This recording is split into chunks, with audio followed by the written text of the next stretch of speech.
In 2023, a crack commando unit of retro podcasters joined forces on a panel at LA Comic-Con, but were sent to Comic-Con jail for a crime they didn't commit.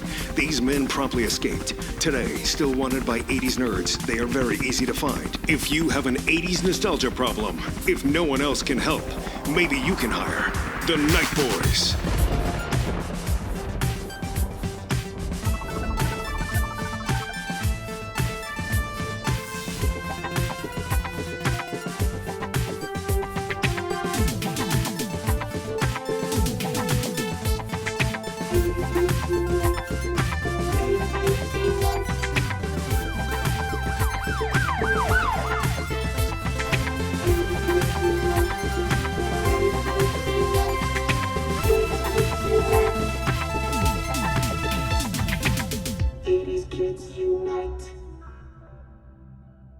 Get him out now. Get him out now. Get to the choppa. Get to the choppa. Okay, get them all out. Get them all out. It's not a tumor. Listen to me, Karina. You must get the tortillas, take them to the chopper, and get down now. What's up, everybody? 2 weeks. Welcome to this month's episode of 80s Kids Unite. And if you could tell, or if you couldn't tell by all of our terrible Arnold Schwarzenegger impressions, we are discussing our favorite Arnold movies from the 80s, specifically from the 80s, and specifically movies that are not Predator. This is all part of the $2 late fee podcasting after dark all-month Predator crossover event. I am Corey, the quarter team of 80s Kids Unite. Joined with me, as always, Zach, Total Snack and Schaefer, Dustin. Oh, I don't have a code name for you. Someday. Dustin, Poncho, Ruben, and it's only been Diallo. 5 years. Diallo. I don't know, guys, Diallo. It's a lot of work. It's a lot. Guys, Diallo. Guys, You Diallo. You guys have a regular show. You have a regular show. Can I start this one from the top? Can I redo this intro? You could, but we'd all know the truth. Yeah, touche. like you know this, what? Touche. This is spicy. I like it. We'd be like, that wasn't the real intro, everybody listening. I've only been doing this for like 6 years. I don't know how that completely went off the rails. But just so I'm clear, so you guys have a show. The three of you do a show together, TV Obscura. You just Diallo's go. Diallo is the Armageddon Jackson. My brain just melted because I couldn't think of yours, Dustin, and then I lost everything. Yeah, and I derailed the whole thing. You did. Just by not your having mere a nickname. existence derailed me, and I did not Right. yes and ourselves into the next thing. So. Okay, well, I mean, Dustin's got so many potential nicknames. You could give him Golden Throat, Dusty. You can do Dust. well, but Hold on. look, the fact that you called me Poncho, I think, is a nice throw to last week's episode with the guy who played Poncho in Predator, Richard Chavez. So it's a happy accident. Richard Chavez is the most engaged guest we've certainly had ever on $2 late fee. So Bad too, yeah. Yeah, I mean, holy hell. I wish all guests could be like him in terms of,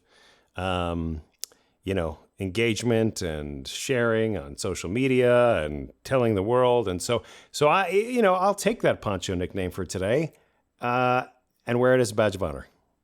There you go. My backup was going to be Simply Dusty. Simply Dusty.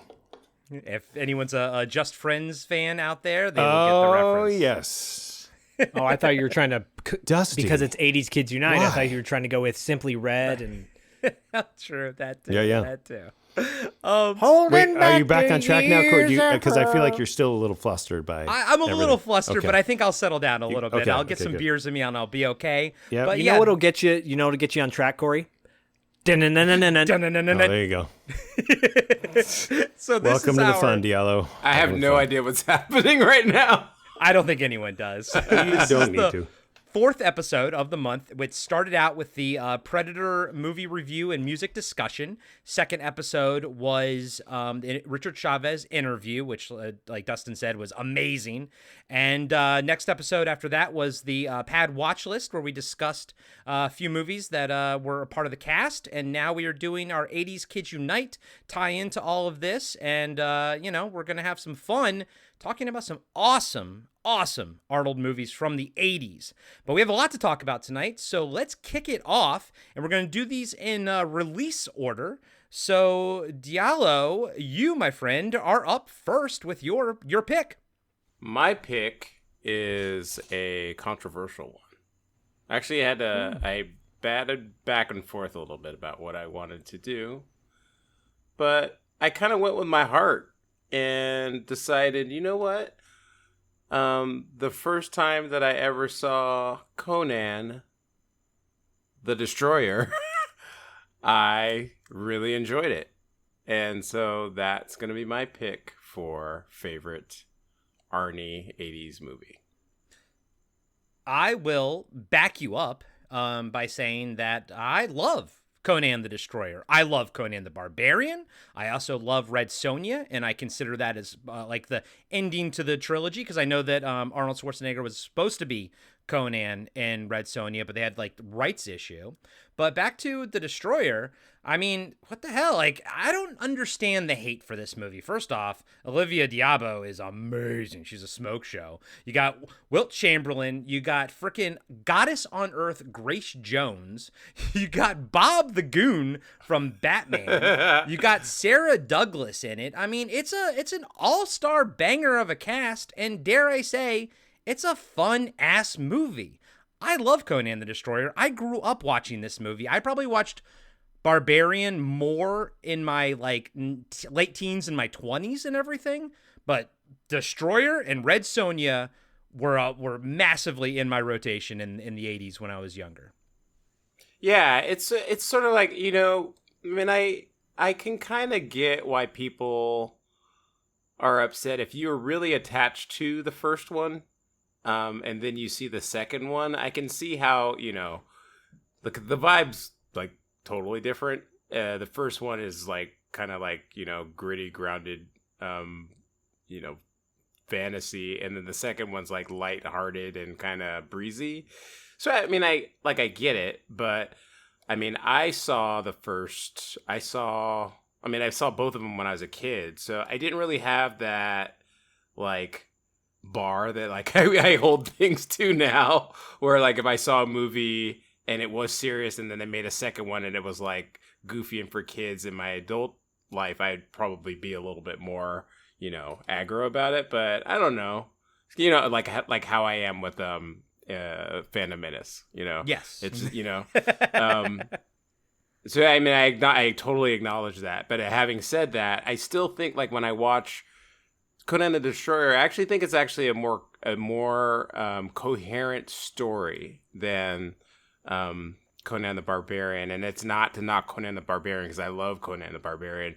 But Conan the Barbarian's it's like an origin story. He's got to set up his background and all that stuff before you actually kind of get to like the point of the plot, which doesn't happen until much, much later, right? When he gets in. So, but Conan the Destroyer, the whole movie is about what they're dealing with. And I don't know. I just like, I feel it all fits together. It's great. I love it. Room with the mirrors and the tower and all that stuff. It's great. And the funny thing is, like, going back to what you're saying about themes and everything, and maybe how they don't quite fit together, I'd say, like, I feel like when I was younger, anytime I saw Barbarian, it was on TV, so I didn't really see the nudity and stuff. So I didn't sort of realize I was missing it. Yeah. And even now when I watch Barbarian, I'm sometimes like kind of, oh yeah, there's like nudity in this and everything. Whereas I think that was cut from the like a lot of the times when I saw it when I was younger, which puts it a little bit closer to Destroyer, like thematically, I guess, Yeah. I mean, because the first time I saw it was on TV, but it's actually funny because I watched it in this really sweet spot where they would actually show some nudity on broadcast TV. It's like in the early 80s, TV 44, and I remember the first time I saw Conan the Barbarian. and they showed like it was like a scene when he's like sleeping with the woman that was like a demon or something, like he's sleeping with her. Yeah, they showed it on TV, and there were other movies where they would show like some of that stuff, and it was almost like they got caught or something and stopped doing it after that. You know, and as a teenage boy, I was like, oh, you know. I'll back you up on that, Diallo. I think I vaguely remember seeing the same thing when I was a kid on TV 44 in the Bay Area. Yeah. Like, wait, what? Like it was like a slip. Yeah. No pun intended. It was just like early days when they first started showing some of those things on TV. But anyways, it was like maybe a quick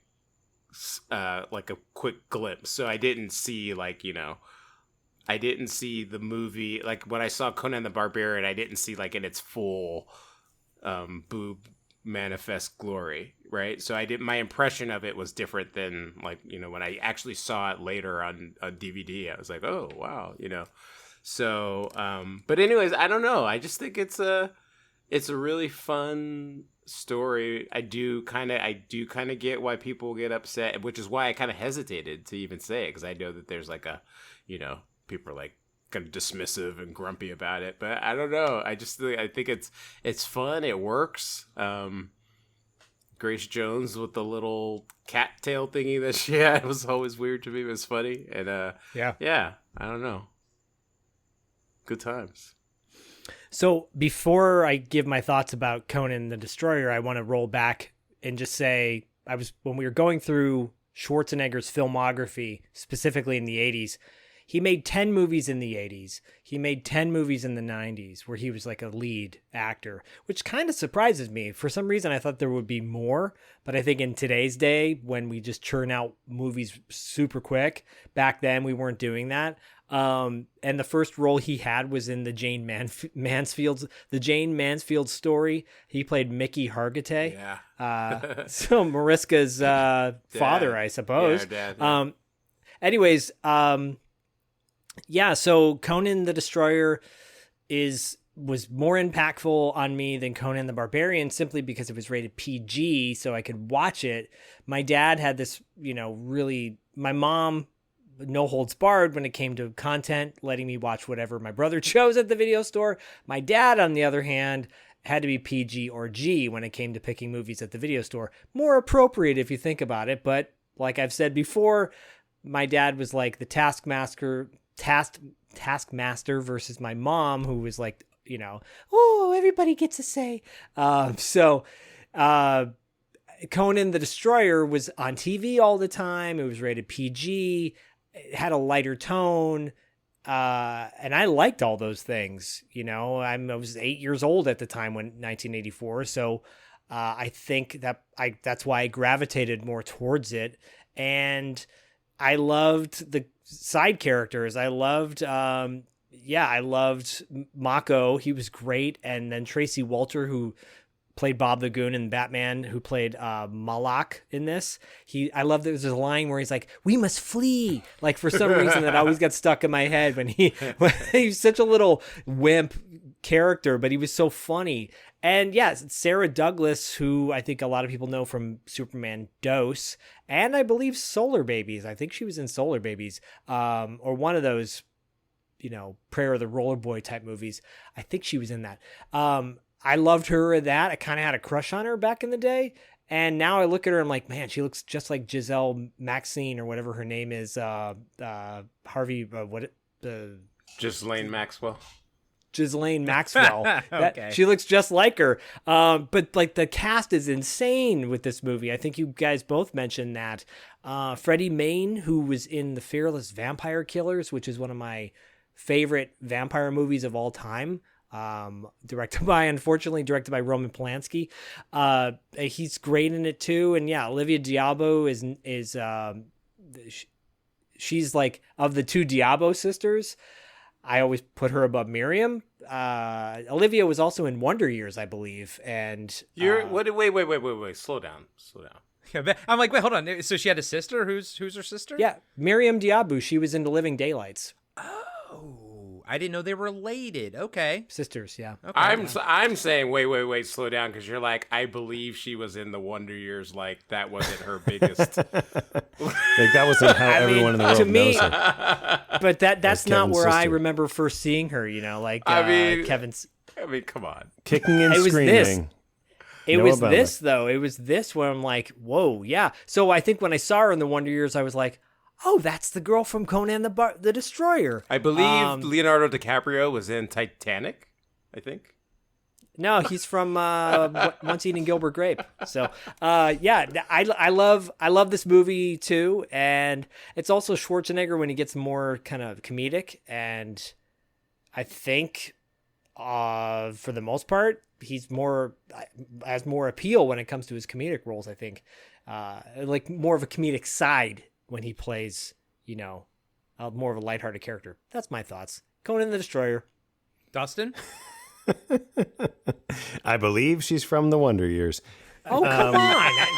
I mean, come on. No, I don't hold that movie. I don't Diallo on hold that this. show I as mean, close to my my heart as I actually love Conan the Destroyer quite a bit. So I lump this movie in this kind of time period of fantasy movies, where the sort of world all gets kind of conflated in my head in terms of, one of my favorite movies around the same time was Crawl.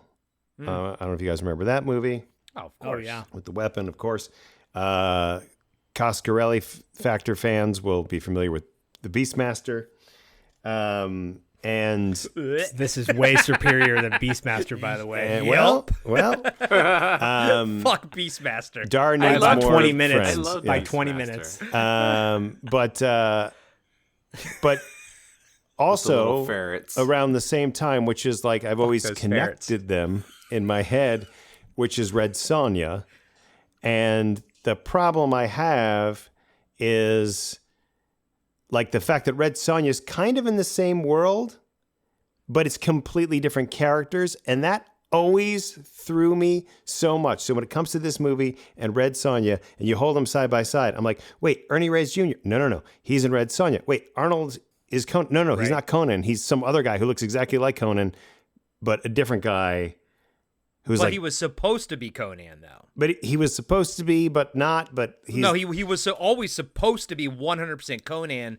They had to change that in the last minute because of rights issues between the character of Conan and Red Sonja. Well, that has messed with my child nostalgia brain because I do not see, especially kind of like, having had some of these comics and stuff, like where the worlds are combined and stuff. Yeah. So anyway, all that to say is like, yeah, Conan the Destroyer is super fun.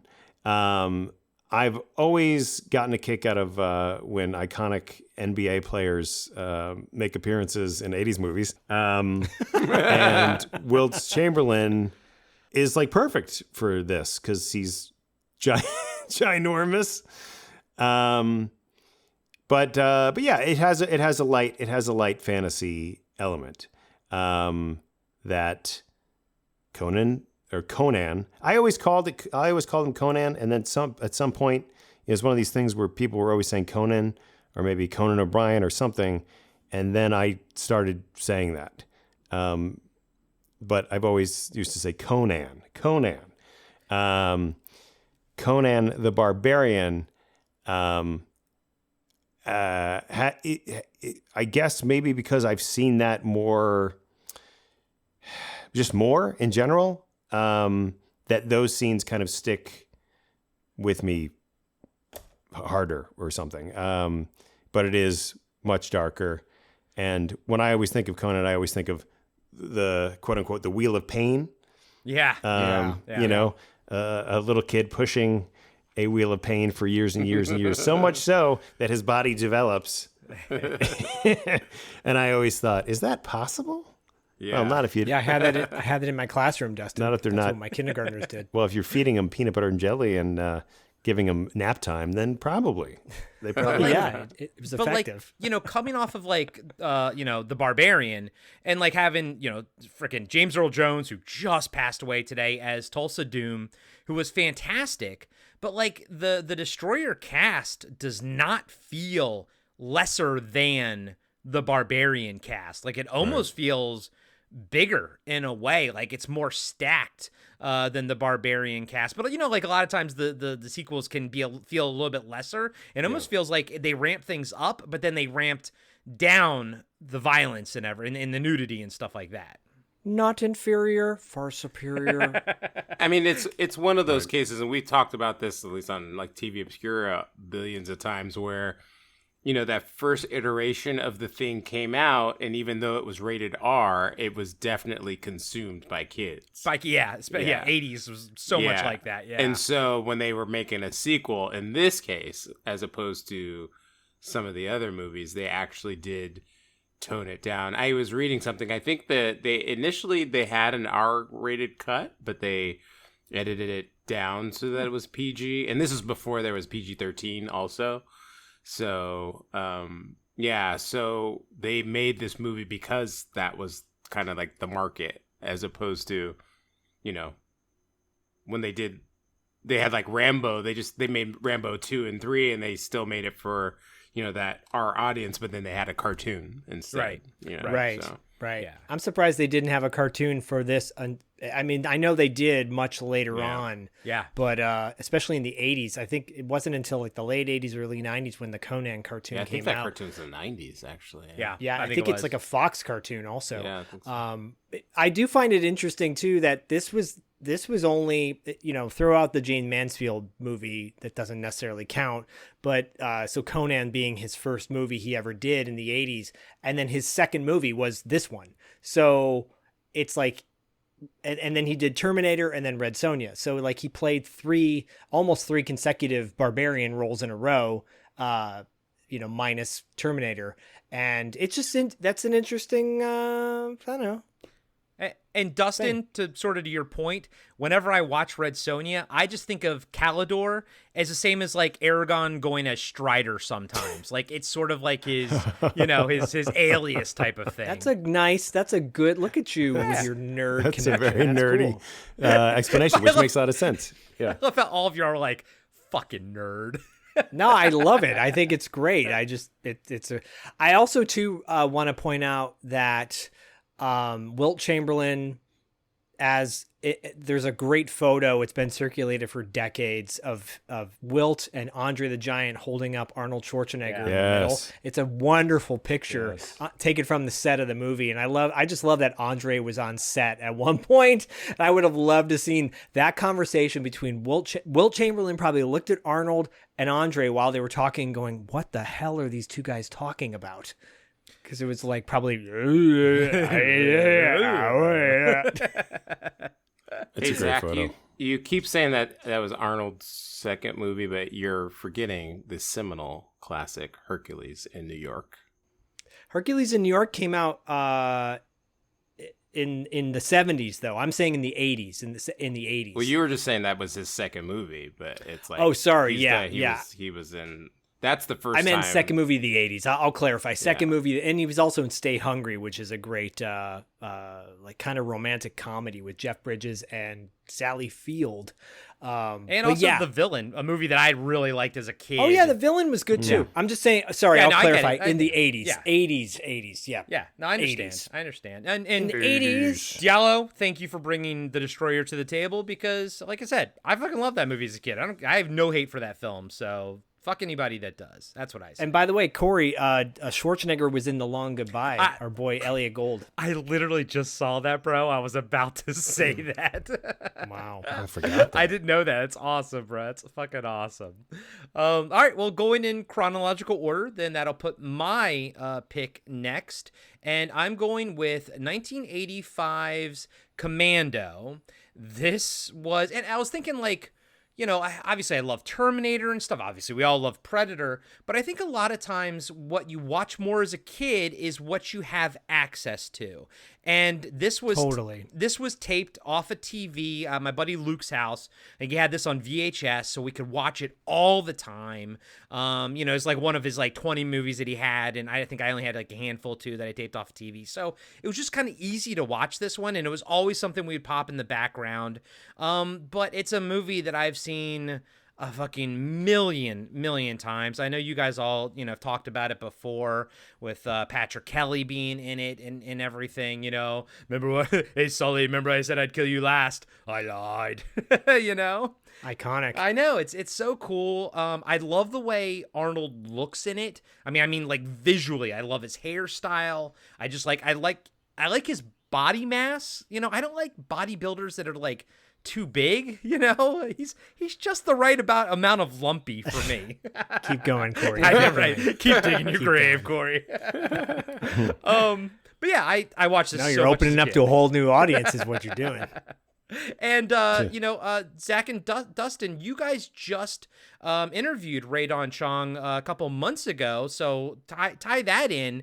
For people who haven't listened to it, what did she have to say about Commando? She said that she does know the right way to fire a rocket launcher or a missile launcher. Yeah. And that was really it. She's by the way, this interview really blew us away. So if you guys haven't heard it, it was really, really grounded and truthful, and just like the gloves were off. And from someone who appreciates her career, appreciates her fans, but does not dwell in the past, and is ready to help humanity in greater ways now. But yeah, we didn't talk too much about Commando, other than our connection to David Patrick Kelly, and her having a good experience on that. She did not have anything bad to say. That's awesome. That's good. I always, you never want to hear that they had such a horrible experience on a movie that you love. I don't know about you guys, but I also had the Commando toy as a kid. Same. Yeah. Yeah, I did too. I will say this probably is my, next to Predator, it's my all-time favorite Schwarzenegger movie. Because there's so many quotable lines in this film. Yeah. And it is such a pulp comic book action movie. It is just kind of by the numbers. It's a tight 90 minutes. Let's not forget Alyssa Milano's in it as well. Yeah. And so there's this father-daughter connection. Great song at the end called We Fight for Love by Power Station, with Michael DeBarres, I believe, as the lead singer, not Robert Palmer, who was the Power Station's lead singer at the time. If you guys don't know Power Station, they were like a kind of a collective rock band from like different bands like Duran Duran and Robert Palmer, and then I think another band. Anyways, great action set pieces too. Great villain in Vernon Wells. Looking Bennett. like Freddie Mercury. Bennett looked like Freddie Mercury on steroids, just was all jacked up. And Bill Duke, obviously, in this. Jeff Loeb wrote it. Jeff Loeb, who also, I believe, wrote Teen Wolf, but he was a comic book writer too, Jeff Loeb. I was actually just going to ask you, is that the same Jeff Loeb that's the comic book writer? It is, and the reason I know that is because shout out to my former student Simon, who is now Bodie's D&D master. Jeff Loeb is like his godfather. Oh, cool. And so Jeff Loeb would be at the house all the time. And then Simon came up to me one day when he was like 6 or 7. He's like, Uncle Jeff wrote Commando? I'm like, no, I didn't know that. So we talked about Commando for a few minutes, and that was pretty wild. Why are your pants wet? What? Jeff Loeb's son died How like dare 10 years ago. Why or did you make a something. weird moaning sound just then, Wow. Zach? That got really dark. Teacher, Mr. Saber? That was a weird juxtaposition. I know. I'm sorry. Diallo. Corey's like Diallo, Corey's your like thoughts. Corey's like dark death, and Well, 'cause Justin's like, hey, your pants are Well, wet. no. Well, yeah, Diallo, you know what? Cassidy just died today, the comic book artist from Planetary. And my brain's just in this like dark spot with James Earl Jones and Cassidy dying and shit. Holy shit! It's a dark. I mean, dark day.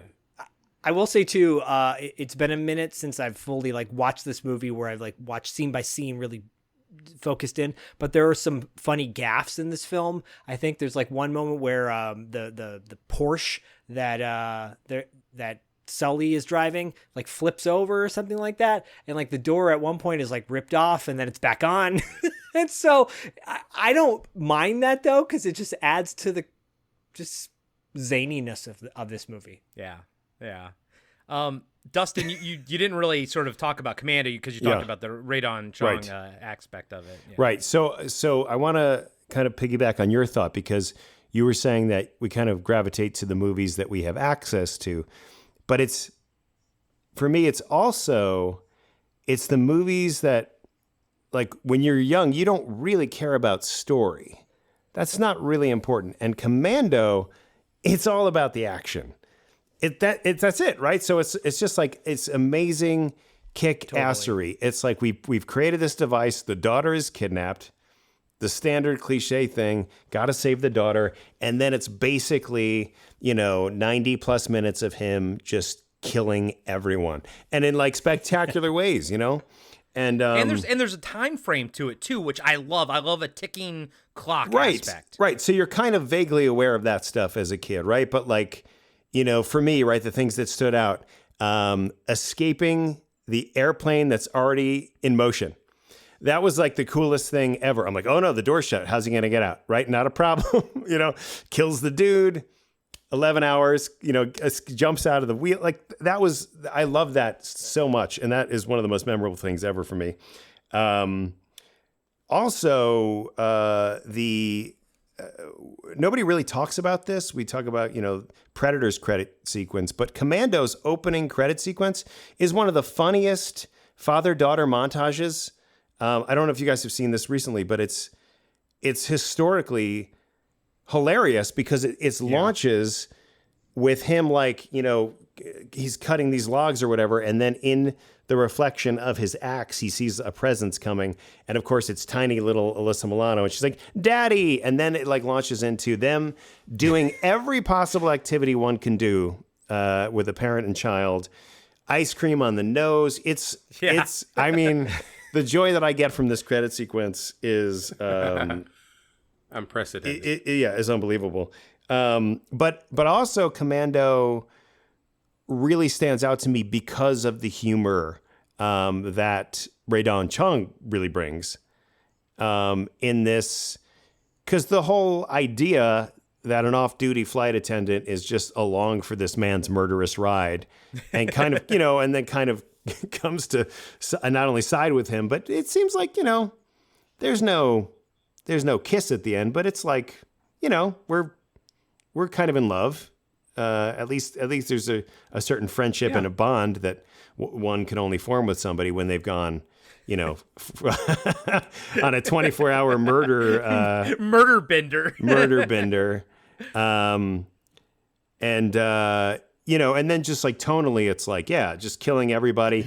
When he finally gets to, spoiler alert, there's this kind of storage shed that he finds, and it's like, then he's just hacking off arms with machetes, awesome. And it's just like, and I love that was in there. It's like, let's just take a break from the guns for a second and have him just like hack guys up to pieces with whatever he finds. He's got saw blades. He's gonna throw them. He's gonna saw blades.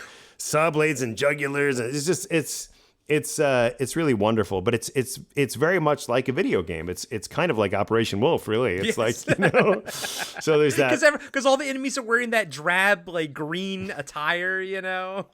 Right. No, totally. And the last thing is kind of much like Rambo. We have that gearing up, we gear it, we put our grenades in and we shut our vests, and like, where you're like, all right, it's go time. It's almost that transformation that we all loved as, when you'd watch a cartoon and the Voltron cats would form, or, Lion-O would call for the Thundercat, whatever it was, when He-Man would transform. It's like, now we see the Arnold in all of his glory. We've talked about this guy. We've seen him kill a bunch of guys, but we haven't seen him, I'm retired. Like, he's fully unretired at that point. Yeah. Yeah, seriously. Diallo? I've never seen it. No, I'm just kidding. I've seen it before. But I haven't seen it a lot. It was in this weird spot for me where when it came out, I was too young to kind of see it on my own, really. I was a little sheltered, wasn't allowed to watch certain things, so never got to see it. But then there are so many movies that I watch that I remember watching them at my friend's house. It was like my one friend's house because they were that family. They had like cable and they had all the channels and they just had like a huge library of it. So, go over there. And I remember watching it over there for the first time and a bunch of other movies. But, so I've seen it, I've seen it enough, but I haven't seen it enough to like, know the nuances of it, and I haven't really watched it in like my adult life, really, so, but I do like, I hold it in reverence. I, know the, like the lines and everything. And, I do like sort of like my paying attention to pop culture, around that time. I kind of mark Commando as like Arnold's, like, it wasn't his entrance into like being like a legit star or anything, but I think it was like his first like legit action hero. And that, and that's counting Conan. Like Conan was sort of, I wouldn't, that 80s template of action hero, if you get what I mean, like the guns and the running. Yeah. And so that, I feel like Commando kind of put him on the map. And then there were lots of iterations of that from there on out till like even till the 90s. Do you think we would have gotten him in Predator if it wasn't for Commando? I don't think so. But he also kind of like, I mean, I don't know that there's probably other movies that came out before that, but I feel like he also put that genre on the map, really. And then everybody else started like doing versions of that. I don't know. Right. I don't know if First Blood came out before that, but First Blood's actually not really an action movie. No, it's more drama. Yeah, it's more drama. Right? Mm-hmm. But Rambo 2 is straight up. It's more. Yeah, action. Rambo 2 is more in that. Yeah, but and then 3 is much more in that Commando realm and everything. Yeah, comic booky. Yeah. So, but anyway, yeah. So like, it definitely had like it has a mark, and yeah, it's a fun movie. Diallo, do you remember the Commando toy?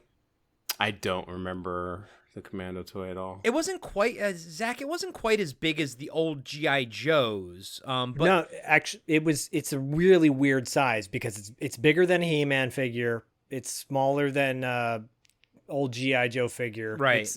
I think those He-Man figures are like 5.5 inches. I think this one was like 6 inches, which that wasn't commonplace in the 80s. Yeah. So it was a one-off toy.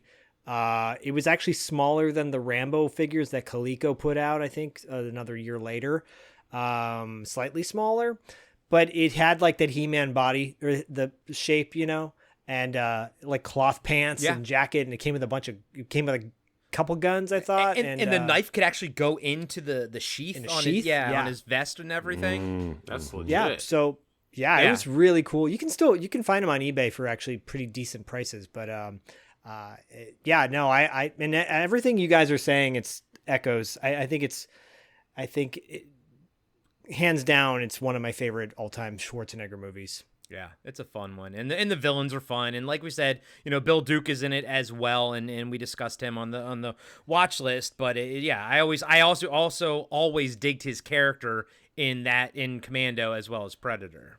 Me too. And before we wrap up the discussion about it, I just have to throw out the one thing I love when Sully is interacting with Radon Chong.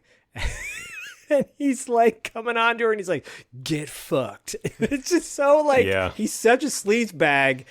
He is one of the greatest sleazebag. It's one of the greatest sleazebag roles in a movie. Yeah.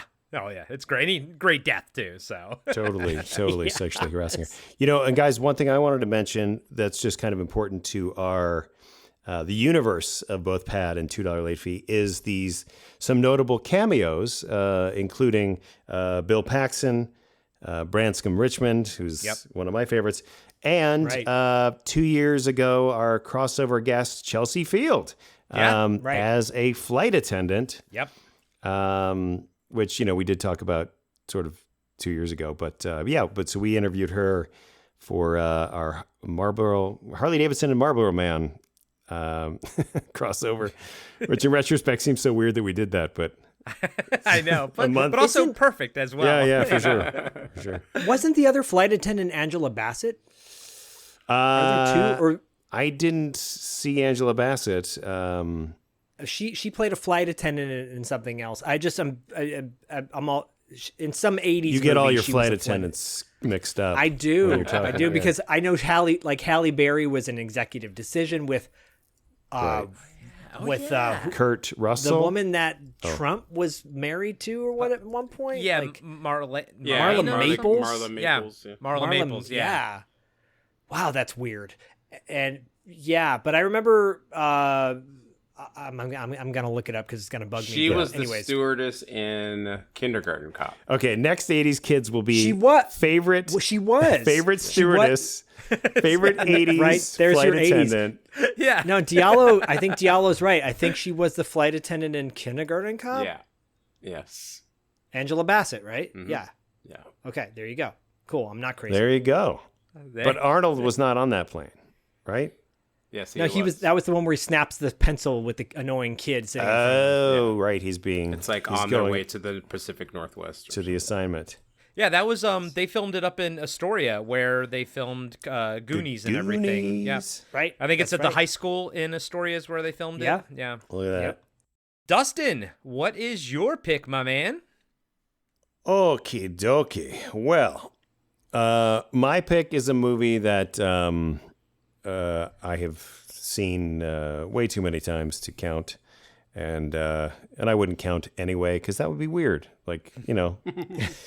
But The Running Man, 1987, which was based on a Stephen King novel from 1982 of the same name, and this is one of those movies where, you know, which I love, where it's kind of like, this is what the future will look like. This is what 2017 will look like. This is, you know, 1987's vision of 2017, where you've got this kind of, like a, you know, dystopian, you know. Nightmare. Yeah, police state. You know, the whole world is in collapse. It's not too dissimilar to what we're going through now, or a potential civil war. Anyway, but you know, the biggest TV show in all the land, like the masses only love watching just like violent TV. Basically, it's kind of that idiocracy, like we just watch dumb shit and whatever. And the most popular TV show is The Running Man, where convicted criminal runners must escape death at the hands of you know, these amazing kind of WWF professional killers tracking them down. And Arnold Schwarzenegger is Ben Richards, who's this, you know, police captain who is a helicopter pilot, and he witnesses a riot. He's given an order to, you know, kill a bunch of innocent people. He's like, I won't do it.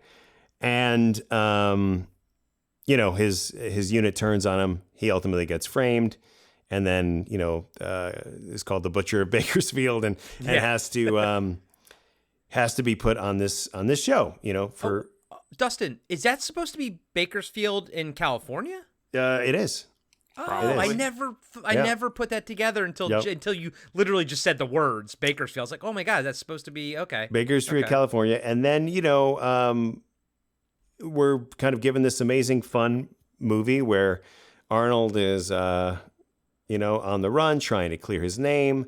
You get a little bit of this kind of dose of maybe what current AI is with, you know, these kind of deep fakes where there's, you know, this video that frames him. I think that was more of ahead of its time than anything else in that movie. Yes, it really was. Maria Conchita Alonso, who we've talked about. Again, another woman who, like there's this theme in Arnold movies where he just like sees pretty ladies and tries to force them to help him. You know, but he doesn't have a gentle touch to him. And he never really communicates all that well. He's just like, "You will help me. I will not break, or I will break your neck." You know, it's like, and I feel like there's just like a theme with that. So and then ultimately they go, "Oh, he is telling the truth. He's not a murderer." You know, okay, I will help him. And then you've got you know, this great cast. You've got you know, Jesse the Body from Predator is back in there. You've got you know, Richard Dawson, of course, from Family Feud. as the host, perfectly cast. Very fun to see, a guy who did Richard Dawson, I guess this is kind of an aside, but did Richard Dawson, was he kind of forced off in disgrace? Because I remember him kind of like issuing a public apology, and I believe he just retired. People didn't really care about that stuff till after he was gone. All the kisses, you mean? All the kisses the that he would kisses and plant the on the touching, women? and But I was also a kid at the time, so it could have gone past like over my head. So I will say, because I played a clip of him retiring yes, you on did. Episode of Territory Marks, yes. And it's funny because there's truth to all of that. Like he in this goodbye clip, he mentions that maybe he did a little. He was too affectionate, but he doesn't apologize. He doesn't for that. apologize, right? But because kissing somebody is his way of showing love, and it's all love, and so he wasn't forced off. You're right, Diallo. He did retire, but also too he kind of addressed the controversy back in 1987. Actually, it was around this time, and so it's kind of funny that nowadays canceled. But the clip that you played, if I recall, it went to a weird place. It wasn't just like, I'm sorry I kissed you. It was like he's telling a story that has no bearing on what he's saying, and it's also kind of gross. Yeah, because it goes into like a girl dying of cancer. Yeah, or somebody's. Yeah, right. It's really. You're like, where? Y'all should go to YouTube. Just type in Richard Dawson's final appearance. I'm on Family I'm Feud. clearly in the wrong here, but I'm going to deflect and double down. Yeah, I'm sorry if you got offended by me sexually harassing every woman on the show. Right, and then I think Ray Combs took his place, right? And then Ray Combs committed suicide. So. Yeah, this is a dark episode, very dark episode. Today was a rough day, guys. It was a rough day. But anyway, Richard Dawson plays Killian, who is Killian. Here's your Sub-Zero. Now Plane Zero. Plane Zero, and and Ben Richards, Arnold's character, is the first one to kind of go through this game show and actually fight back successfully, and so you have this. Amazing, moment where you kind of, see the producers of the show and everybody can be like, oh man, like we are seeing things that we have never seen before. And then you see, kind of the crowd starts to root for Ben. Yeah. I love that old lady who picks Ben for her winner. Right. It's totally. And then the other thing I'll say is, it's directed by Paul Michael Glazer, who did The Cutting Edge, The Air Up There, and Kazam, starring Shaq. For all you Shaq fans. And then our little soundtrack acknowledgement for the $2 late fee folks. It's such a bizarre, this is a really bizarre choice, but in the credits, Restless Heart, aka Running Away with You, performed by John Parr. Great song. And by the way, also, you guys will appreciate this, music and lyrics by John Parr and Harold Faltermeyer. We did the score. Co-wrote this Restless Heart song, which to me that's not what this movie is. But we always talk about these kind of like these love anthems that are in the end of these action movies, and you're like, where did this come from? But great song by itself. Dustin, did you ever read the short story it was based on by Stephen King? I did. It's very loose. Yeah, it's very different. It's very loose. I think Glenn Powell is in the talks for. I guess it's not technically a remake. It's more of just a new take on the book. Like, I think it's supposed to be more aligned with the book. Yeah, I mean, what isn't Glenn Powell in talks for right now? I feel like you can't read the trades and not see Glenn Powell's name. I love me some Glenn Powell, so I'll definitely check it out. Diallo, what are your thoughts on Running Man? I love Running Man. I saw it in theaters. Me too, buddy. Yeah. Like, I remember I used to go to movies on Friday nights with a couple friends of mine, and we went to see that. Dustin, you forgot a couple people that I feel should be called out. And one person that was in it was Jim Brown. And another one was, because I was really into wrestling, Professor Toru Tanaka. Yeah. Was in a Sub-Zero. So Zero. and Yeah, and I even as a kid, I acknowledged like there's a level of like production that like budget that you could tell is like lower than some of the other movies that he did in that era. But I still loved it. One thing about it, actually, that I remember the most has nothing to do with Arnold, but has everything to do with Jesse Ventura. Because whenever I watch that movie, because I noticed this when I watch wrestling, how when they were doing like the opening of like whatever Superstars of Wrestling, he would always be like reading. He would be mouthing the words of the cue cards. And then when I was watching, if you watch this movie, in the background, he's like somebody else is talking. He's like mouthing their lines. That's funny. That's hilarious. Yeah, I always noticed that, and I was like, oh man. That's crazy. Hilarious. Yeah. But yes, it's something he did. But yeah, he like I don't know, it's a cool story, and it's another one that it's like timely and poignant. It saw where we're headed, you know? And you know, so much so that the concept's been used a few times since in was it Battle Royale and the Hunger Games? Yeah. Hunger Games. With that really funny video that somebody made where Arnold's like, "Well, you the Hunger Games." But yeah, it's a great movie. Well, because Diallo, isn't it all pretty much sort of derived from what the most dangerous game, that book anyways, Yeah, you know? yeah. I mean, I guess so. I mean, it definitely is in that vein. But you know, I don't know. I mean, I think that the fact that it's tapping into that idea of like pop culture and the masses wanting entertainment, and we're using like basically like sports, but like adding that level of death, and yeah, I think that's the key part to it, which is like the theme that of both of those other two movies I've said. So so yeah, Richard Bachman was onto something. Yeah. Oh, yeah. This was a Bachman book, right? It wasn't a King one, right? I think so. Okay. Yeah. Okay.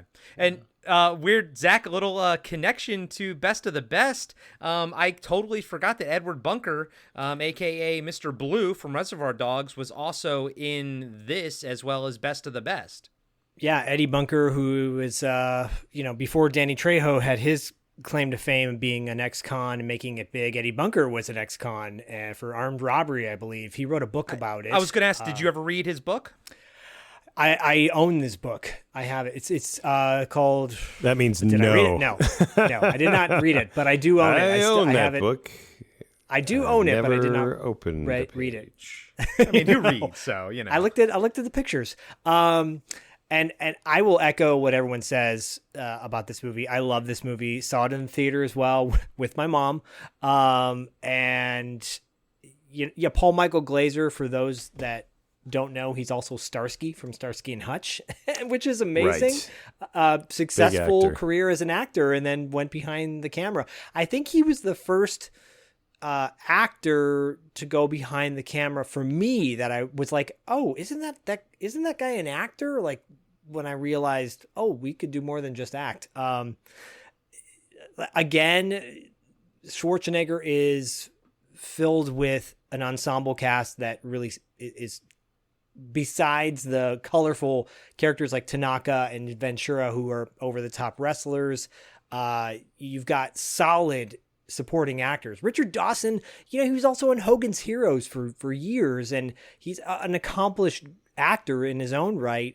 But Yaphet Kotto is a legit, like, in my opinion, an A-list actor, and one of those like respected actors. When you see him, you're like, oh, this is going to be a good movie because Yaphet Kotto's in it, because that guy doesn't do bad movies. I gave a shout out to him in that regard in my Aliens Romulus breakdown, just saying how Yaphet Kotto, he's in a movie, that it's like some acting's going down. Totally. Yeah, he just brings an air of like just respect to him. He is legit one of my favorite actors of all time. And in this, it's kind of weird seeing him in a spandex jumpsuit. I would have loved to have gotten his opinion on whether he really liked wearing that or not.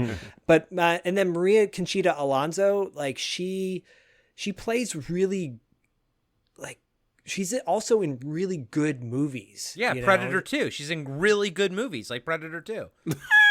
In the 80s. I mean, like I remember seeing her maybe a year later in Colors, and I was like, oh, that's the lady from Running Man. I'm like, whoa, did not expect to see her in that kind of role. And Jim Brown, of course, probably one of the better like football players athletes turned actors, because that guy has a resume. I mean, Jim Brown and Yaphet Kotto, those two guys, their resumes are pretty expansive. But like you said, Dustin, Harold Faltermeyer does the score. I think that adds a more legitimacy to this movie. The trailer for this movie really got me because it showed like a digital runner. I don't know if people remember the trailer, but it would like show this digital runner, and it would like go into the Running Man. Yeah. And I always thought that was cool. And I think the opening credits to this movie kind of do a similar vibe to that. Really love that. And yeah, it's Smash TV when that video game came out. I was like, oh, this is like Running Man. This is so cool, I love Smash TV, and that was a total ripoff of Running Man for sure. Yeah, I mean, look, Running Man is one of those movies that if you sit down and you're like, hey, let's watch a Schwarzenegger movie tonight. Let's watch something fun. Let's watch The Running Man. Like, that is a movie that will just entertain everybody. Yeah. It kind of checks all the boxes, you know.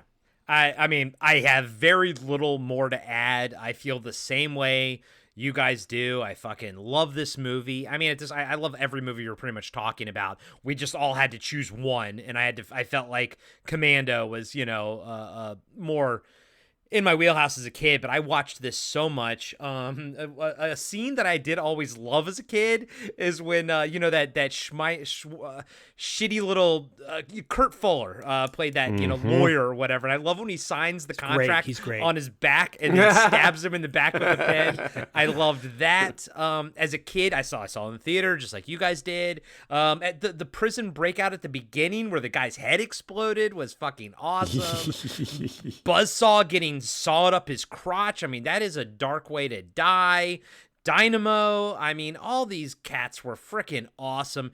It was like a video game. I mean, yes, Smash TV is obviously inspired by this, but this felt like a live action video game. And especially I like Jesse Ventura, like when he comes out in his armor and he's like, fuck this shit, and like rips it all off, and it's because it's all janky and everything. Like I loved like seeing sort of how scared he was on the other end of things. I like seeing the behind the scenes stuff that was happening. And then for better or worse, Richard Dawson will always be my favorite host for, Family Feud, but it's also because I would watch Hogan's Heroes at my grandpa's house on Nick at Night. I loved Hogan's Heroes as a kid. It was one of my favorite shows. I love that and Mr. Ed. To fucking love Nick at Night. Thank you, Nick at Night, for introducing me to these shows.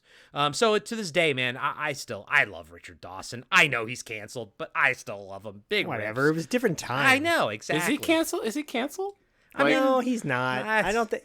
I mean, well, I guess the question is, do they air those old episodes anywhere? Yeah, they do in joke form. They're like, wow, look at this really outdated clip. I feel like it's just the Steve Harvey episodes is all we see now. If you go back to his days when he was on, what was it, Password or whatever those other game shows, he was funny as hell. Yeah. Like he's a funny dude. So did he start as a comedian or anything, or was he just an actor then went into game shows? No, I think he was an actor, but it was like in more. He was in some kind of spy show, and that wasn't like a drama. No, God, I have to look it up. But yeah, because I think it was like a British show. Because he's British, right? Oh, is he? Okay, yeah. Well, he talked about that in his goodbye speech. He talked about being a young British boy. Right, Dustin? There was like the bombings going on in London or something like that. He's talking about. It's so weird. Anyways. I need to interject with a little discovery of sorts here. That so there was a recent a recent book last fall that came out called Outrageous, A History of Showbiz and the Culture Wars. And it says there's a big chapter that devoted to contestants having to undergo a mouth test with a magnifying glass from medical staff. Basically, a Family Feud production assistant would enter the dressing room with a magnifying glass and a cotton swab and say, "Everyone line up for your herpes test," before they would appear on Family Feud. Because he didn't want to get herpes? Well, it says it came after viewers and physicians expressed concern. One viewer complained Richard Dawson spreads more bugs every week than a flu epidemic. And wow. And someone wrote a letter to the Philadelphia Daily News that said, "As a physician, I have wondered about the risks Richard Dawson takes in kissing every female contestant on Family Feud. The diseases that could be transmitted by promiscuous kissing are too long and too loathsome to recount here. Does Dawson or the producers take any caution?" And then they started doing herpes tests. Not on him. Wow. But on all the female guests. Well, yeah, because, wow. Okay. This truly is a dark night, isn't it, guys? Yeah. So, I would say he probably would be canceled if he were still alive and trying to do anything. Or if he was on Twitter, posting about some stupid thing, about some opinion about something.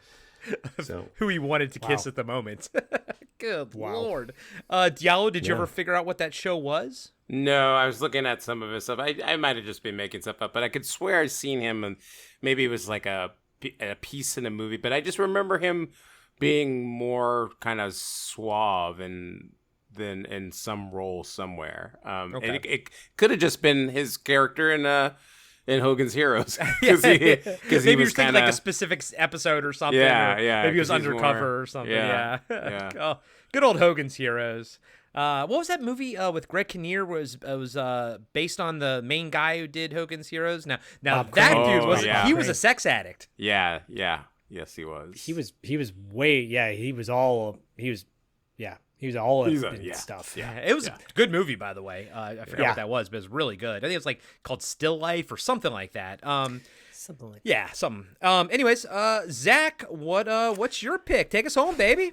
So this is interesting. I went into this episode saying Red Heat was going to be my pick. 1988's Red Heat with, Jim Belushi and Arnold Schwarzenegger. I hadn't seen the movie since I was a kid, believe it or not. Then I watched it the other day. And you're like, uh-oh. And I decided to pivot. And go with Twins instead, because really quickly, Red Heat is very disappointing. It's got all the things you would want. Great director in Walter Hill. He wrote it. He directed it. He produced it. It's got a Richard Kamen. The guy who did the score for Commando did the same score for Red Heat. James Horner. Sorry, thank you. And then the cast is phenomenal. But man, oh man, the pacing is all over the place. The editing is terrible. There's a discussion about a chess game between Jim Belushi and Schwarzenegger that never even took place. And you're like, what's going on with this? So I'm watching it and I'm like, oh, this is not what I remember. Nostalgia is one hell of a drug, because this movie does not hold up at all, unfortunately. And then it's got the female Gina Gershon, who kind of gets roughed up by Schwarzenegger a little bit, So I pivoted because Corey had texted me earlier and he's like, "Man, I'm watching Twins right now. It's amazing." I'm like, "Yeah, Twins is great." And so in Arnold's body of work, this is truly the only comedy that he did in the 80s. So I think it's appropriate that we pull one of his comedy films, and one of the better movies, again, in the body of the 10 movies he did in the 80s, of the three you guys chose, and then this one, Twins. I think it's one of his best movies he's ever done. And the cast is Can I just interject for a second here, because I'm not going to let you get off that easy. I did not. I do not own. Well, hang on a minute. You said Red Heat. I hadn't seen Red Heat since I was a child. I was like, I'm going to watch Red Heat again. I remember fond things about it. I could not rent Red Heat. I was forced to buy Red Heat. Oh, Now I no, own Dustin, Red Heat no. for $7.99, which Dustin, was so no. debatable, and I had to go back and forth being like, should I buy this? I don't know. Do I want to buy this? I don't know. And now I own it forever in digital space for $7.99, and I watched this thing with, the eyes of a film scholar. And I just think we do have to talk about it a little bit because, Please, yeah. Now I fucking own this piece of shit. And no, it's not a piece of shit. It's not a piece of shit. I'm saying It's not a piece of shit. It's not. But when you look at Walter Hill, you look at movies like 48 Hours, you look at relationships that should be, both actiony and funny. And maybe this on paper seems that way, but the chemistry of these two guys, it's never there. And you want it there, and you keep waiting for it. And then they have these scenes where, like, they're in a diner, and you're like, oh, they're going to talk about, are you married? Blah, blah, blah. But, to me, it's like, it just never quite gets there. It's like Walter Hill didn't really approach it with any sort of comedy. It is a convoluted story. And Arnold is a very, he's a Russian. He's a very unfun Russian, which is what he's supposed to be. But then you need somebody fun to counteract that. And Jim Belushi never really gets beyond like saying really offensive things about women. And every scene is literally the same scene. There's actually so many scenes where they're just talking about doing paperwork. Right. And you're like, what the fuck? This was in the script? Like, yeah, get me that paperwork. Oh, I got to do paperwork. Like, that diner scene you're talking about comes in 90 minutes into the movie. 90 minutes, you're like, where was 100%? That is it. And when you see that, you're like, we needed this 30 minutes in. Right. Well, I think it says a lot, and Diallo, I'm gonna ask if this applies to you as well. But Zach and Dustin, you guys both said that you haven't seen it since you were a kid. Same with me. When Zach announced this one, I was like, well, I've seen it, but I haven't seen it since like the 80s, And I remember not liking it. All I remember is this bathhouse scene or something in it, and I went to go look for it. I went to go look for it to stream, watch somewhere, and I'm like, I have to buy this. I was like, nah. I ain't gonna fucking buy this shit. I'll just go off of like my memory of it. But I think that says a lot. Diallo, have you seen this? Have you seen Red Heat since the fucking 80s? I mean, I didn't watch it back in the day because it just didn't appeal to me. Like, you remember seeing the trailers and stuff. It just did, I don't know, whatever. But I actually did watch it, in the last 5 years or so. I might have watched it in like the pandemic times because I got in this little, I'm going to watch Arnold movies. And I remember that one came up and I couldn't finish it. It's a little, wow, okay. Yeah, I mean, I might have gotten 20, 30 minutes into it and I was like, I'm done. I can't watch this. It's terrible. Wow. So. Yeah, it's an hour. It's like an hour and 50 minutes, hour and 46 minutes. And the last 10 minutes are, they wrap it up in the last 10 minutes, but it is so, you're right, Dustin. Like, there's so many moments where you're like, wow, they could have chopped so much out of this. And Jim Belushi is just so like, he's not unlikable, but he's just not the kind of character where you're like, yeah, that guy. That guy, right. There's a moment where the Edo Ross, who's great, by the way, he does play a great villain. He's very creepy. He says, basically says to Jim Belushi's character, you should have sex with your mother or something like that. And Jim Belushi gets totally pissed off and wants to beat the crap out of him. And then they're walking away and he's joking about, well, my mom does have a great ass. And then right after that scene, he's back to being pissed off again. Yeah. It's like it's so weird. Yeah. And you're looking, like you said, Dustin, Walter Hill. We love Walter Hill, right? The Warrior, Streets of Fire, 48 Hours. I love Southern Comfort, Crossroads with Ralph Macchio. And he also helped write Aliens, the script for Aliens. Well, because he's so good at writing these like ensemble characters and kind of having all their personalities sort of mix and everything, And his name, he's not the only writer, but his name is on the writing credits. His name is on the producing credits, and his name's on the directing credits. So he's got a big hand in this. Yeah. And you have to like look at that and go, okay, at the end of the day, he takes a lot of responsibility for the way this movie looks. And it doesn't yeah, it's really a shame. Lawrence Fishburne as Larry Fishburne is in it, and the most underused, completely underused. So he comes in for Peter Boyle is in this. These guys come in for like exposition purposes, and like explain some key thing that you're supposed to know, and then that's all they do, and then they leave, and then they talk about paperwork.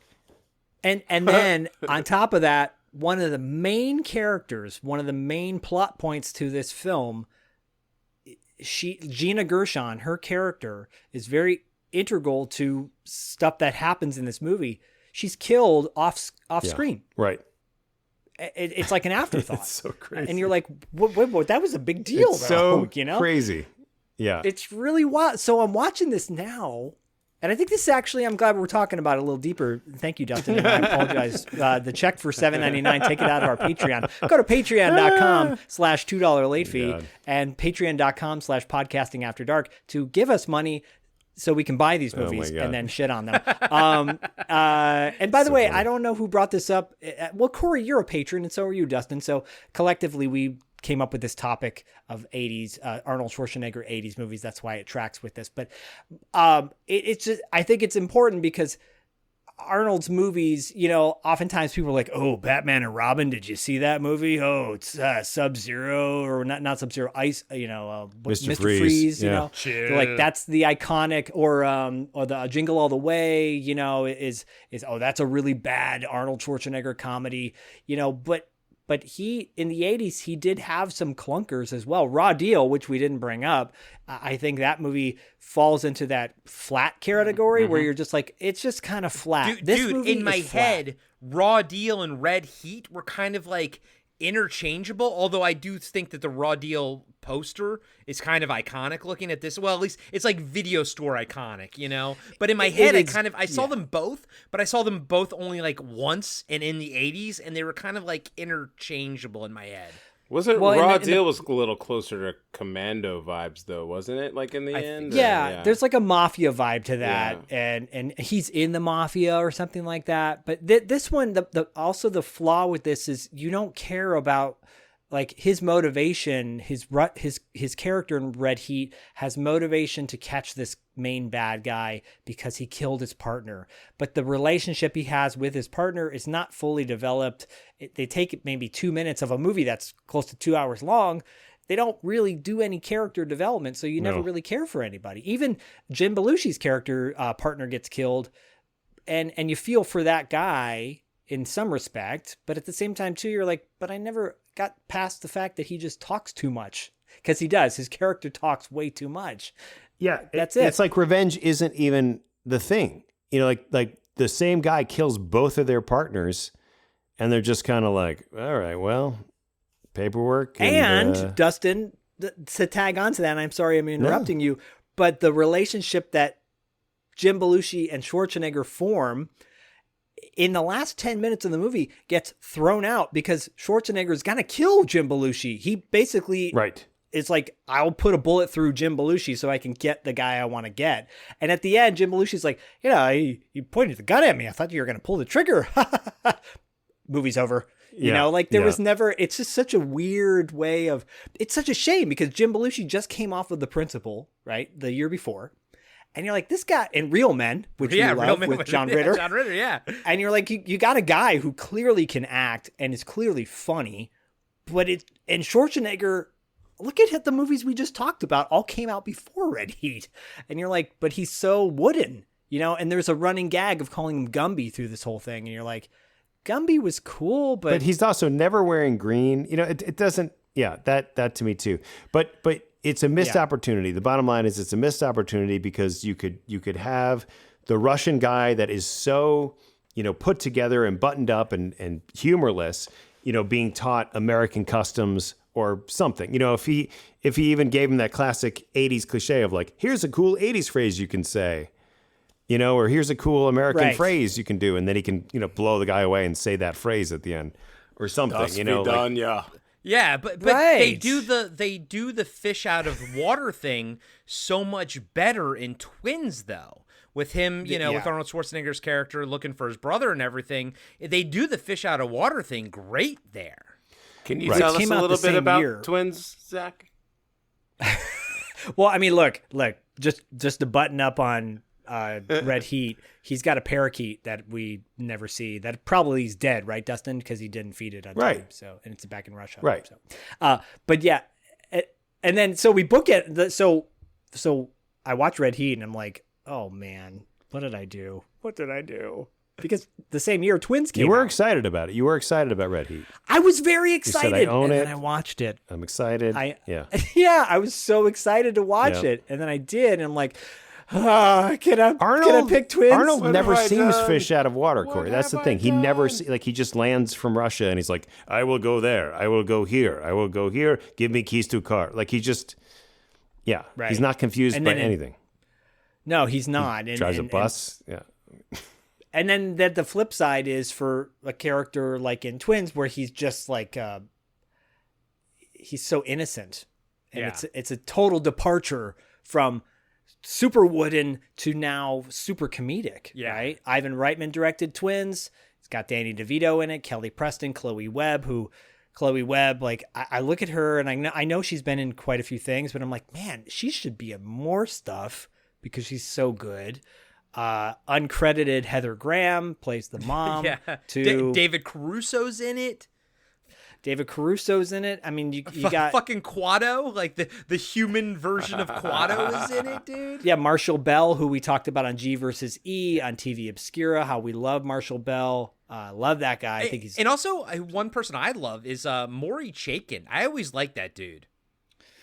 Yeah, I mean, Maury Chaykin's great. Like, it's got a fantastic cast. The soundtrack is really good. It's Little Richard and Philip Bailey from Earth, Wind, and Fire sing the signature song, the title song, "Twins." That's the other thing Red Heat didn't have. You know, like Dustin, we said, who did the score? James Horner. James Horner, Yeah. right? And you're like, this is just the low rent version of Commando's score. With a little bit of Russian tinge to it. And then you got the flip with Twins. And Twins is, I think a lot of people consider this one of the funnier 80s comedies. And next to Kindergarten Cop, I mean, he comes back a couple years later with Ivan Reitman doing Kindergarten Cop, and I love that movie. But Twins is classic, and it's got your iconic scene with, Schwarzenegger's not that tall. Like he's 5'8" or something.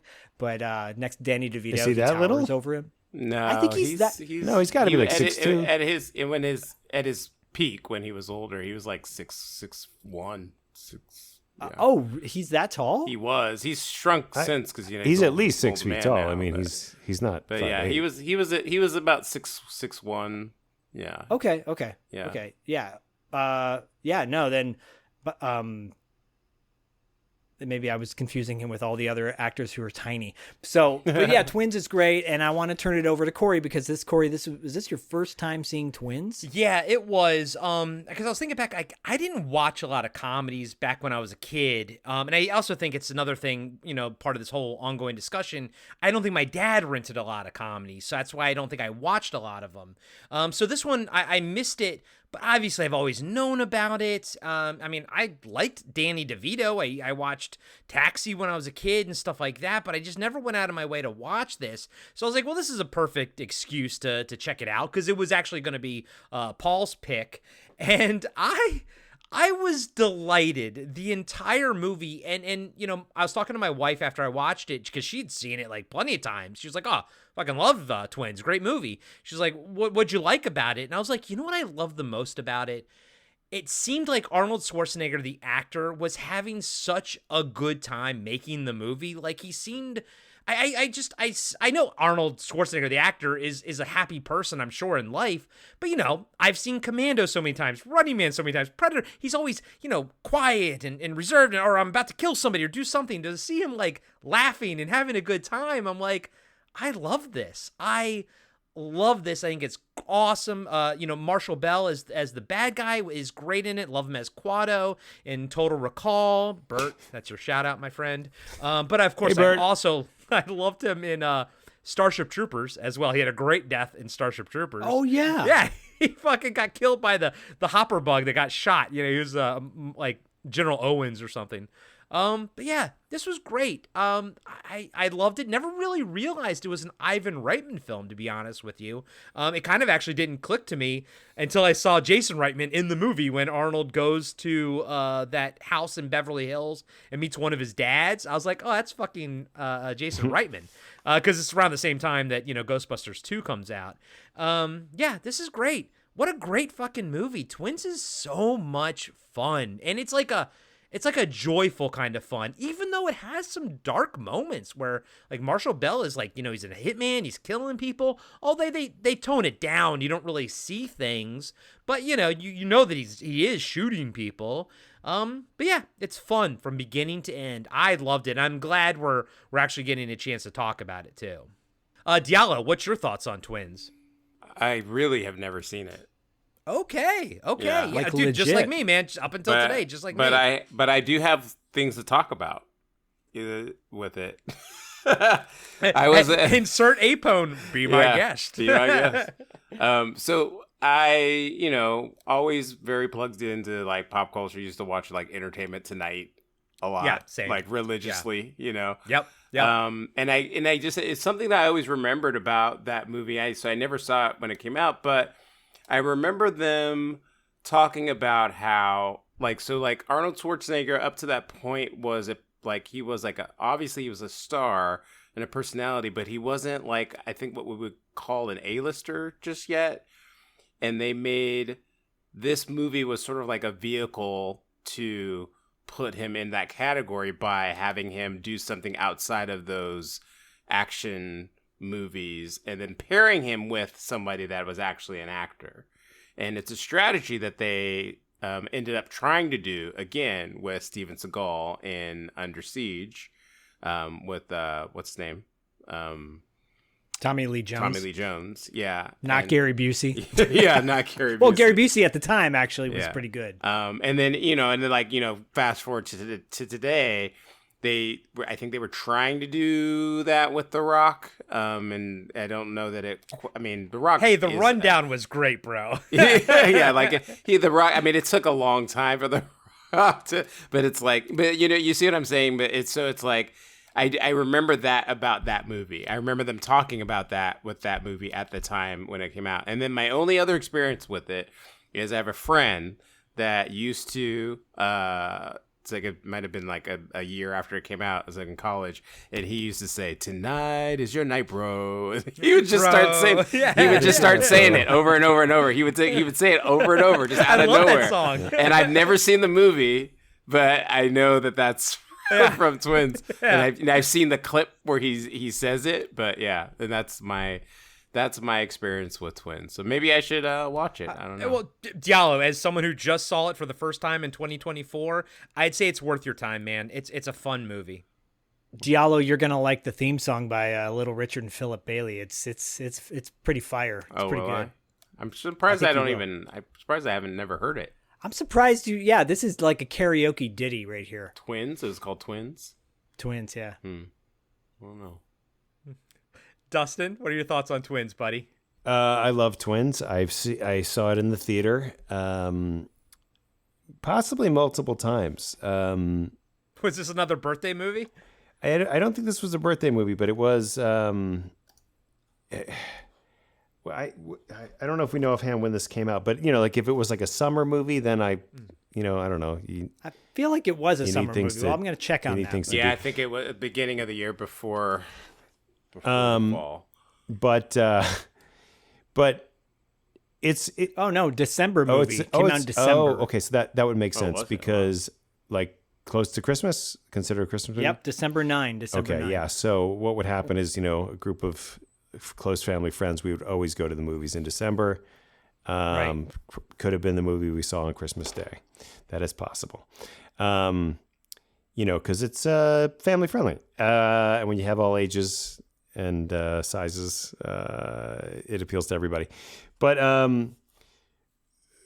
before I talk about Twins, I wanted to say one thing that I kind of do enjoy about all these movies, and that is that Arnold's scowl that he's sort of, known for is featured in all of them, where he just kind of like somebody says something annoying and he kind of turns and just, scowls at them. Like that was the best part of Red Heat to me, and I forgot to mention that part. Oh, like yeah. where Jim No, Belushi it's would be saying some crap, and he would just like look over, and it'd be really funny. Then the other thing is that all of these movies, 2 of these movies have Kurt Fuller in them, because he was also in Red. He was also in Red Heat. He was in. And then all of these movies have Sven Ole Thorsen in them. Yeah, LaFours. Which we just mentioned in Predator, but when you start to revisit, you're like, oh yeah, there he is. It's like a drinking game. Like, when's he going to appear? And it's very funny. So, but yeah, so Twins. I'm not going to say too much about it. I really do think it's super fun. Did you talk about the premise of it or the plot synopsis? Oh no, we didn't. Yeah, so You wanna just run like that down? just this idea that twins separated at birth. One, and the fraternal twins. One, is given every opportunity to excel, and he also is like a perfect human specimen. But he's given an education and wants for nothing. And then the other is not given anything, and The byproduct. yes, ultimately it's sort of a failed experiment. There was not supposed to be two of them, but the the idea that they're reuniting after 35 years, and you have one innocent guy who's like, I kind of liken it to like what's the Chris Farley? Is it like with Rob Lowe, Boy? where he's like, brother's Black got a Tommy hug, yeah, like, is it Black Sheep? Black Sheep. Tommy Yeah, I Boy. think it's Black It's Sheep, like yeah. that kind of like, I've got a brother. Like Arnold is so excited, and brother doesn't care. And it's just like, that's such a relatable feeling, I just remember being at, freshman year in college, being in, this random college and seeing people that were like, oh, like kind of one town over from me in New Jersey, and being like, we're from the same town. And they're like, I don't give a shit, like we're one town over, like just nothing, like doesn't matter. Have a good day. It's that kind of feeling. And then, just it's a well formulaic 80s. It's a well designed formulaic 80s movie. Yeah. But like it stands out because you have these great performances, especially by Arnold Schwarzenegger. I think if, this is truly his first comedy, straight up comedy that he's doing, like he's nailing it. Like he's doing it. It's not like he's phoning it in or he's not good at it. He's good at it. And I realized this is why I fucking liked Arnold, or I always loved Arnold over, Sylvester Stallone and stuff like that. I feel like I still love Demolition Man and stuff like that. And there's some good comedic moments in there, but I still feel like Arnold Schwarzenegger, especially in this movie, he just let himself just fully go into this. And, sometimes his character looks a little silly. And I don't think Sylvester Stallone would have ever really done that. Right. Yeah, and I also will say, because I remember, to tag on to what Diallo was saying about Schwarzenegger or this movie coming out on Entertainment Tonight and all the hype around it, people saying, oh, is this going to be the one movie that puts Arnold into Oscar contention because he's kind of stretching his acting chops, right? Because he's not doing an something Oscar different. movie. No, but I remember them talking about like, this is Arnold stretching himself, right? This is him doing something a little bit different. Oh my God. There's also a very emotional pull in this film when Danny DeVito talks about how kind of pathetic he is, and it's a really sad moment. And also being 14, watching this movie and having a huge crush on Kelly Preston and being like, whoa, boy, Jesus, that was God. impressive. Yeah.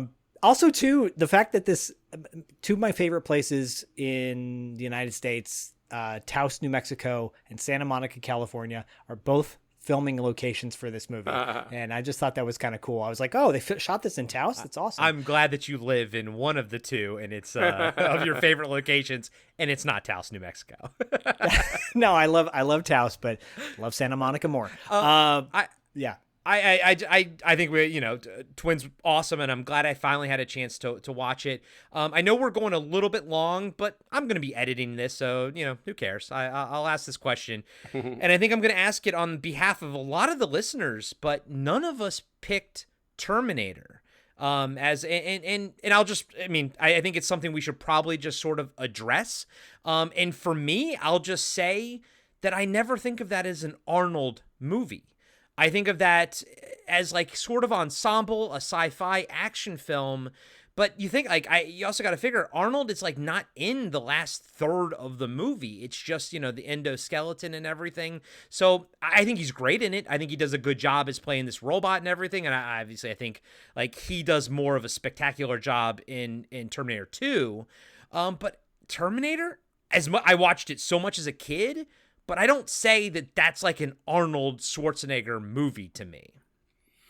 Yeah, because that was one of the movies where, he's still, like I said, he wasn't like the A-lister, like what we know as an A-lister. So at the time, like he was in it, but it wasn't like this was an Arnold Schwarzenegger vehicle. We're gonna right. we're putting this movie out because we're trying to like capitalize on this star. Like he happened to be. It was like OJ. OJ was the Terminator originally, right? Yeah, OJ Simpson. Yeah. So and Lance Henriksen was going to be at one point as well. Yeah. Yeah. So it's like it wasn't like it was like built around him to feature him to show him. So yeah, and he's not necessarily at the center of this. He's not it's named after him, but he's not the central character. It's Sarah Connor, right? So I personally didn't pick it because slightly controversial. While I do love the movie, it doesn't hold up for me, and it hasn't for the last 20 years or so. Okay. It is a movie where like story wise, it's great. But like especially, as much as I love T2, like you see just how much money they didn't have to make the first Terminator. And like, it's very 80s with like the hair and just everything about it. And I remember watching it like early 2000s and, I was like, whoa, like it doesn't, I don't know. It's hard for me to pick that one. And, when we were kind of going over Arnold movies just in general, like most of the movies I like that are my favorites are from the 90s. So it was like, that was kind of like another thing for me why I wouldn't have picked it. Yeah. I would have picked T2 or Total Recall rather than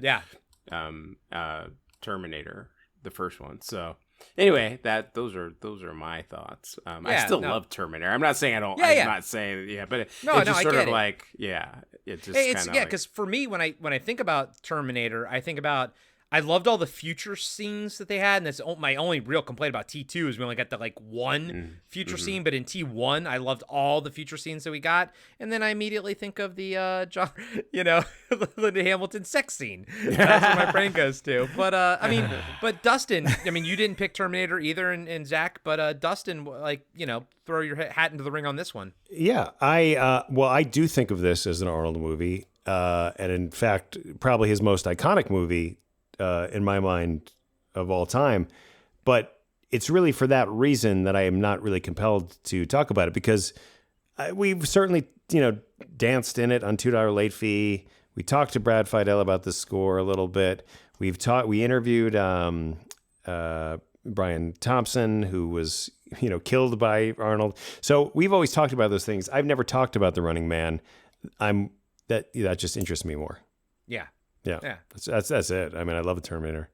Yeah. Zach? Yeah, I'm in the same boat. I was like, let's do something different. Like outside of his kind of more popular Conan, Terminator, Predator. What's something a little bit off kilter? Red Heat. Wrong. And as Corey would say. And so I'll go with the old Standby Twins is a guaranteed slam dunk as far as a good movie that he's done. And I'm so glad we got to wrap up with Twins versus Red. Yeah, me too. Red. By the way, though, Gina Gershon, like, she was fantastic for 3 minutes of screen time or whatever she. Yeah, except I don't want to get into specifics. I know Diallo doesn't want to hear this, and Corey didn't watch this. I'm saying more aesthetically. But it's just like her character. She's like screaming at Jim Belushi at one point. She's like, "What are you, crazy?" But he's trying to kill the trans nurse who's just murdered the Russian witness in the hospital. Like, he's not crazy. He's doing his job. And you just, I know. What's It's so happening lame. right Wait, now? you said there's a transgender nurse? Yeah. Yes. Interesting. Yeah. So it's and way then- before its time, huh? And you guys know who Pruitt Taylor Vince is, by the way? No. I went into such a Pruitt Taylor Vince rabbit hole from this movie. Yeah, he's a character actor, but he's got a disability with his eyes where it's like they're constantly moving back and forth. Yeah. And so he's kind of known for that in his I didn't know who you were talking about till you said the eyes, and then I Then knew you said the exactly eyes? who you Yeah. were talking about. He was in some John Cusack kind of murder mystery movie 20 years ago. That guy. and Yeah. He ends up being the killer or whatever. Yeah, he was in Spoiler. Angel Heart and whatnot. That guy. Yeah, I know that guy. I think he played Ed Gein or something in one of the TV movies or something. I like that dude. So familiar. We're having such a hard time, Aaron and I, because we're like, what is the movie that we had this image of like him almost being in like Seven or something where he's really sweaty. We could never quite pinpoint it. And then I was like, well, he was in Deadwood, but I don't. Oh, really? Yeah, but that. He was also in Constantine too.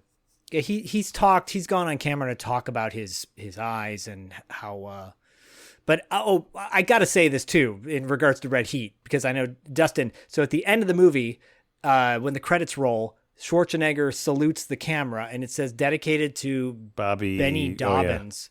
And I'm like, who's Benny Dobbins, right? Benny Dobbins was the stunt coordinator for almost all of Schwarzenegger's movies up until that okay. point. So I think that's worth noting as well. Not Robert H. Burton or William No. William H. Burton and- Jr. No. And there's a lot of butts, by the way. There's a lot of butts in Red Heat. And the Carl Co. Loco in the beginning of the movie, because this is a Carl Co. Loco film, which did a lot of Stallone movies like Rambo and I think that's worth noting as well. Cobra? Did they do Cobra? They didn't do Cobra, but or they did Total Recall and yeah. Oh, and Brent Jennings plays a convict in the movie. And if you guys don't know who Brent Jennings is, Look it up. he was in a look it up. He was Google in it, bitches. but Brent Jennings got a shout out on our Fright Night Table Read podcast when we had Jack Daniel on, because Brent Jennings played the role of the detective in Fright Night in the table read version. did. And Brent Jennings, you're like, oh, that name sounds familiar. Well, if you look him up, he was a big time character actor. He's got a fun little cameo in this. And also our boy Corey Peter Jason is a TV on air reporter, and because he's done a ton of Walter Hill movies. Yeah. So Yeah.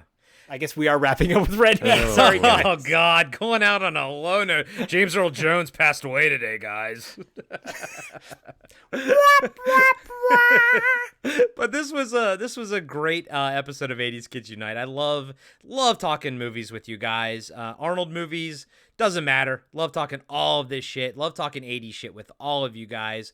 And thank you to our Patreon members for supporting this show mainly. Although this was a topic that, we sort of internally picked. Nobody But, needs No, to because know you're that. patron. That's my I'm point. a I patron, said you're so a it's patron. okay. Dustin's Yeah, patron. Dustin's patrons. It's all good. Let me really quickly this one line, because I thought of you, Corey, when it was said in Red Heat, because We can't escape. Arnold We can't escape Red Arnold Heat. Schwarzenegger's watch alarm goes off, and he goes, "Time to feed the parakeets." And Jim Belushi goes, "What's that? Russian for jerking off?" That's gold. That's gold. Yeah, right there's there. some good lines in there. It just doesn't. No, but that was the Yeah, only good yeah. line in there. Zach, maybe we don't cover Walter Hill on No, Tour we're de not. Force. Not anymore. No, we're You're not. like, nope, Sorry. nope, not anymore. We're not doing Walter Hill. We're not. And sorry, David Irons. Sorry, buddy. We're not going to cover Wes Craven, because I will not watch Music from the Heart again. God. I will not watch My that movie. favorite scene in Red Heat is when Jim Belushi's in the airport and a woman walks by him and he's like, "How you doing?" And she goes, "Blow me." No, she goes, blow yourself. Blow yourself. She goes, "Blow yourself." Yes. I love how. And then- I love Dustin's like my favorite line, and then gets it wrong. And they got it wrong. and then there's a scene where he's watching a prostitute across the street, and he's like, "Fun bag Fun patrol." bag patrol. Go watch Real Men. Screw that. Screw that. Oh, thank you all so much for Below listening yourself. to 80s Kids Unite. Like I said, powered by our Patreon. Go check out $2 late fee. Go check out Podcasting After Dark. Go check out Galactica, actually. If, obviously money's tight and everything, inflation and everything that's happening, a free way to help out every show that is on our podcast network thing here. Not really a network, but a loose network, I guess. Network of friends is to leave a 5-star review on Apple Podcasts. Fellowship, if you will. A fellowship, if you will. Thank you, Diallo. And I will. Yeah. Oh, Brian James is in Red Heat, by the way. And he's great in that. Let's keep talking. It's over, buddy. Maybe we do another hour it's of dead. Red Heat, It's guys. dead. It's dead. It's dead, bro. It's dead. Red Heat is dead. If it bleeds, you can kill it. Brian James Perfect. is hilarious. Thank you, Diallo. Thank you. Leave a 5-star Yes. review for any podcast over here that we're whatever. Guys, I'm gone. I don't even know what's happening. Zach, you threw me off, man. Sorry, dude. Sorry.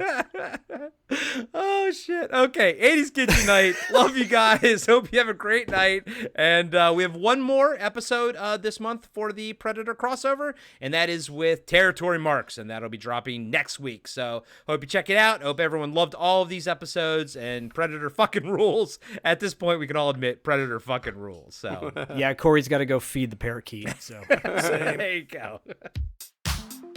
80s Kids Unite is brought to you by Hungry Hungry Hippos, the loudest tabletop game in history. And by Nickelback, Zach's favorite band. If you'd like to suggest topics for this show, go to the Patreon of either $2 late fee or Podcasting After Dark, or both. All links are in the show notes. We love you.